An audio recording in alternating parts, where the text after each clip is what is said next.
ఓవైపు ప్రతిపక్ష BRS party, మరోవైపు అధికార కాంగ్రెస్ పార్టీ నీటి ప్రాజెక్టులపై ఢీ అంటే ఢీ అనడానికి సిద్ధమయ్యాయి.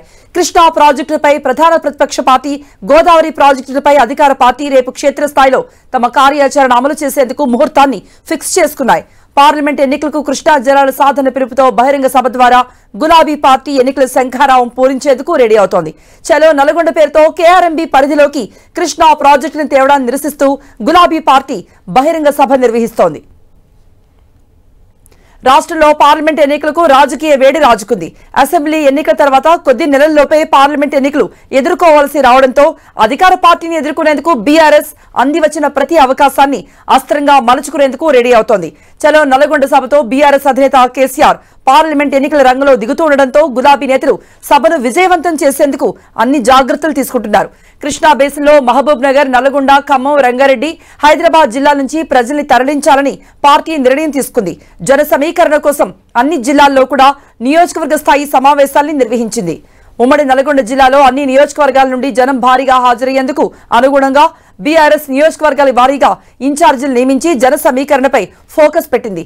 మంగళవారం ఉదయం తెలంగాణ భవన్ నుండి ఎమ్మెల్యేలు, ఎమ్మెల్సీలు, ఎంపీలు ప్రత్యేకంగా ఏర్పాటు చేసిన బస్సుల్లో నల్గొండకు తరలి వెళ్లనున్నారు.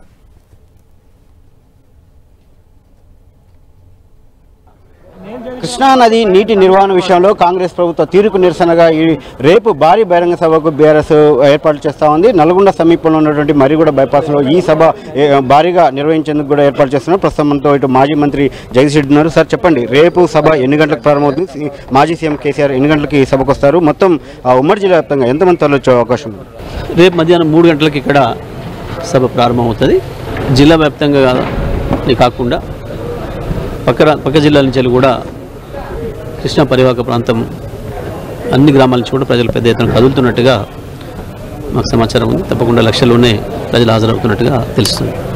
సో ప్రధానంగా ఏదైతే ఇటు నీటి నిర్వహణకి సంబంధించి గత 10 ఏళ్లలో ఎటువంటి చర్యలు తీసుకోలేదు. ఏదైతే విభజన చట్టంలో ఉన్న దాని ప్రకారమే ఒప్పుకున్నారు. కానీ ఈరోజు కావాలని రాద్ధాంతం చేస్తున్నారని చెప్పి కాంగ్రెస్ నేతలు ఆరోపిస్తున్నారు. ఏమంటారు? రాద్ధాంతం ఏముంది? 10 సంవత్సరాలుగా మన చేతుల్లో ఉన్న హక్కులు మనమే నడిపినాం. వచ్చి 2 నెలలు కాలేదు, అప్పుడే నాగార్జున సాగర్ను కృష్ణార్పణం చేసిండ్రు, అప్పచెప్పారు కేంద్రానికి. స్పష్టంగా కనబడుతుంది అక్కడ. దాని తర్వాత వరుసగా అన్ని ఒకటి కేఆర్ఎంబీకి అప్పచెప్పడానికి ఒప్పుకున్నారు, సంతకాలు పెట్టిరు అని చెప్పి కేఆర్ఎంబీ స్వయంగా ప్రకటించింది వాళ్ళ మినిట్స్లో. మరి అంతకుముందు ఎప్పుడు లేదే. అంతకుముందు మా ప్రభుత్వం ఉన్న రోజులు ఎంత ప్రయత్నం చేసినా, కేఆర్ఎంబీ మాట్లాడినా, కేంద్ర ప్రభుత్వమే స్వయంగా వచ్చి కొట్లాడినా, కేంద్ర మంత్రి వచ్చి భయపెట్టించినా అపెక్స్ కౌన్సిల్లో కేసీఆర్ ఇప్పుడేం లొంగలేదు. స్పష్టంగా కనబడుతుంది. ఏం చేసుకుంటారో చేసుకోండి, మేము చేసుకుంటారో చెప్పొచ్చు అన్నాడు. 10 ఏళ్ళు మన నిర్వహణలో ఉంది కదా. ఇవాళ మీరు అప్పచెప్పారు కాబట్టి మాట్లాడుతున్నాం. అప్పచెప్పింది నిజం కాకపోతే తీసుకురండి నాగార్జున సాగర్ను. సో మీరు పోండి, మీరు స్వయంగా మీరు పోయి ఉత్తమ్ కుమార్ రెడ్డిని రమ్మని చెప్పండి, లేకపోతే ఇక్కడ మాట్లాడుతున్న వెంకరెడ్డిని రమ్మని చెప్పండి. పోదాం పండి నాగార్జున సాగర్ కట్ట మీదకి. మరి మన చేతుల్లో ఉందా, కేంద్రం చేతుల్లో ఉందా చూపిద్దురు పండి అని చెప్పి అక్కడే తెలిపోద్ది కదా. ఎందుకు చర్చలు కాదనే మేము అడుగుతున్నాం.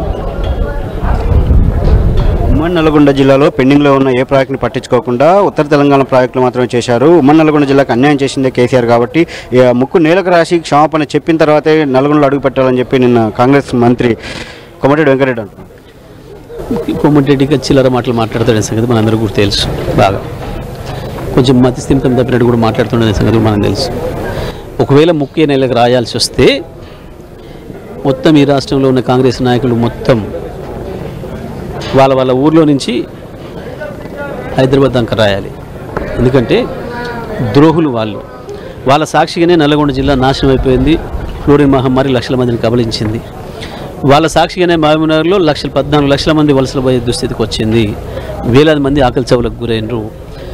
వాళ్ళ పాలనలోనే వేలాది మంది రైతులు వాళ్ళు ఇచ్చిన కరెంటు కొరకు మధ్యరాత్రులు పోయి పాము కాటుకు, తేలి కాటుకు గురై చివరికి బావులలో పడి కరెంట్ షాక్లతో వేలాది మంది రైతులు చచ్చిపోయారు.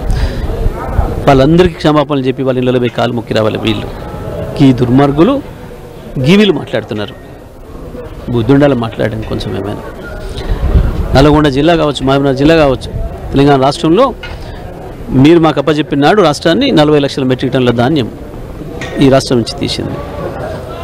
మేము ఇవాళ 3 కోట్ల మెట్రిక్ టన్నుల ధాన్యాన్ని పండించినాము కేవలం 9 ఏళ్లలో.